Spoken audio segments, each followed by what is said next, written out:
بسم اللہ الرحمن الرحیم۔ دوستو السلام علیکم۔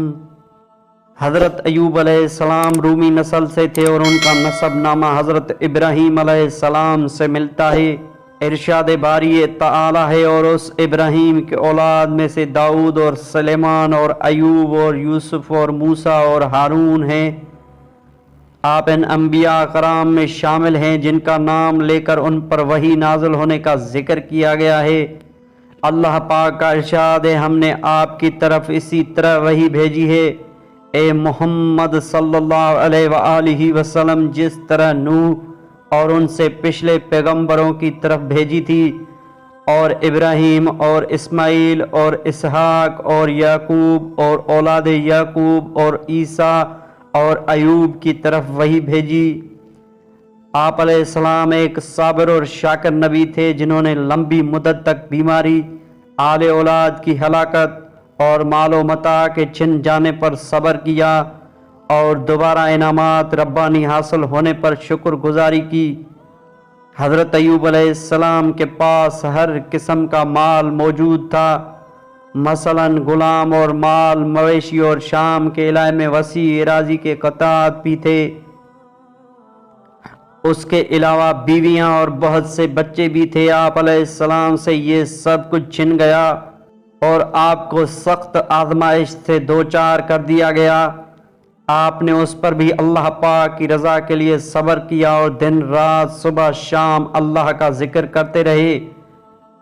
آزمائش کی مدت طویل ہوتی گئی، حتیٰ کہ دوست یار ساتھ چھوڑ گئے اور آپ علیہ السلام سے دور دور رہنے لگے، آپ سے ملنا جلنا چھوڑ دیا۔ اس وقت آپ کی خدمت کرنے کے لیے صرف آپ کی زوجہ محترم باقی رہ گئی۔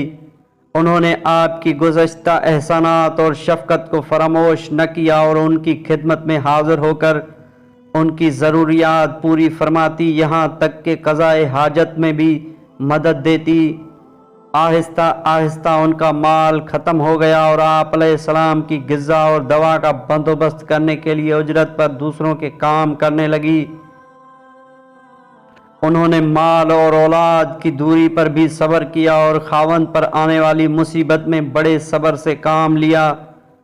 ایک زمانے میں وہ نعمتوں سے مالا مال تھی اور ان کا احترام کیا جاتا تھا، پھر تنگ دستی آئی اور انہی لوگوں کی خدمت کرنا پڑی، اس کے باوجود وہ ثابت قدم رہی۔ حضرت ایوب علیہ السلام کی آزمائش جس قدر شدید ہوتی گئی، آپ کے صبر، شکر اور استقامت میں اسی قدر اضافہ ہوتا گیا، حتیٰ کہ آپ صبر ضرب المثل بن گیا اور آپ کے مصائب بھی۔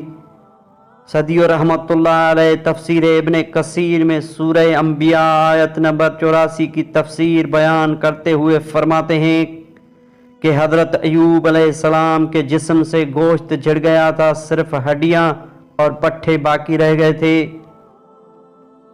آپ کی زوجہ محترم راکھ لا کر آپ کے نیچے ڈالتی تھی۔ جب ایک طویل عرصہ اسی حال میں گزر گیا تو انہوں نے عرض کیا کہ اپنے رب سے دعا کیجئے کہ وہ آپ کی مصیبت دور کرے۔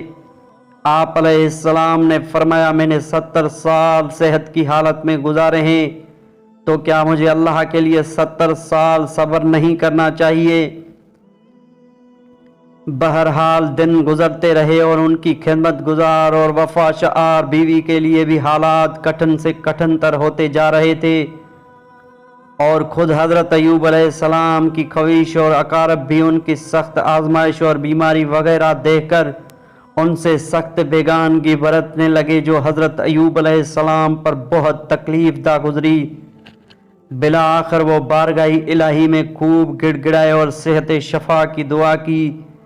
ارشاد ربانی ہے، اور ایوب کو یاد کرو جب انہوں نے اپنے پروردگار سے دعا کی کہ مجھے تکلیف پہنچی ہے اور تو سب سے بڑھ کر رحم کرنے والا ہے، تو ہم نے ان کی دعا قبول کر لی اور جو ان کو تکلیف تھی وہ دور کر دی، اور ان کو بال بچے بھی عطا فرمائے، اور اپنی مہربانی سے ان کے ساتھ اتنی ہی اور بخشے۔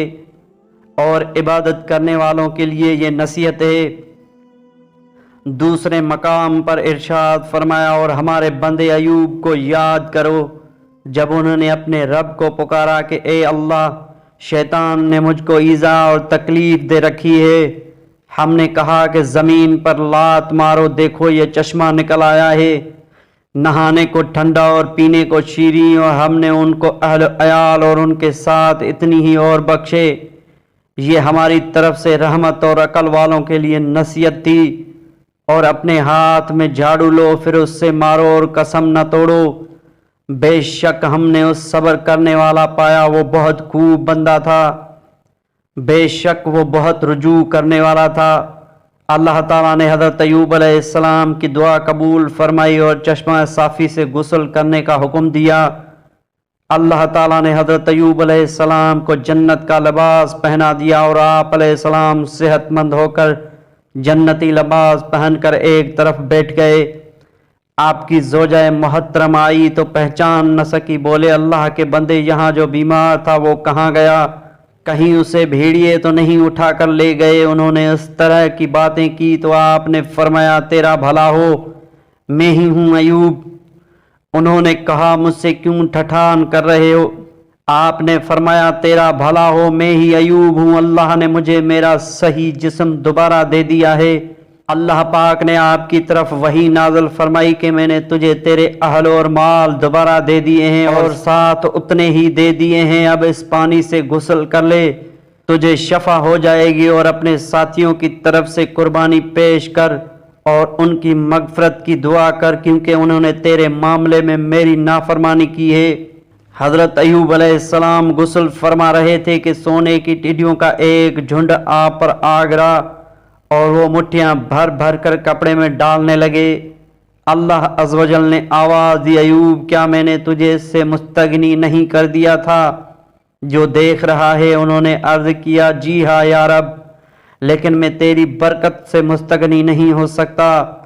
صحیح بخاری احادیث انبیاء احادیث میں ہے۔ حضرت ایوب علیہ السلام نے کسی بات سے ناراض ہو کر دعا فرمائی تھی کہ جب وہ صحیح ہوئے تو اپنی بیوی کو 100 کوڑے ماریں گے۔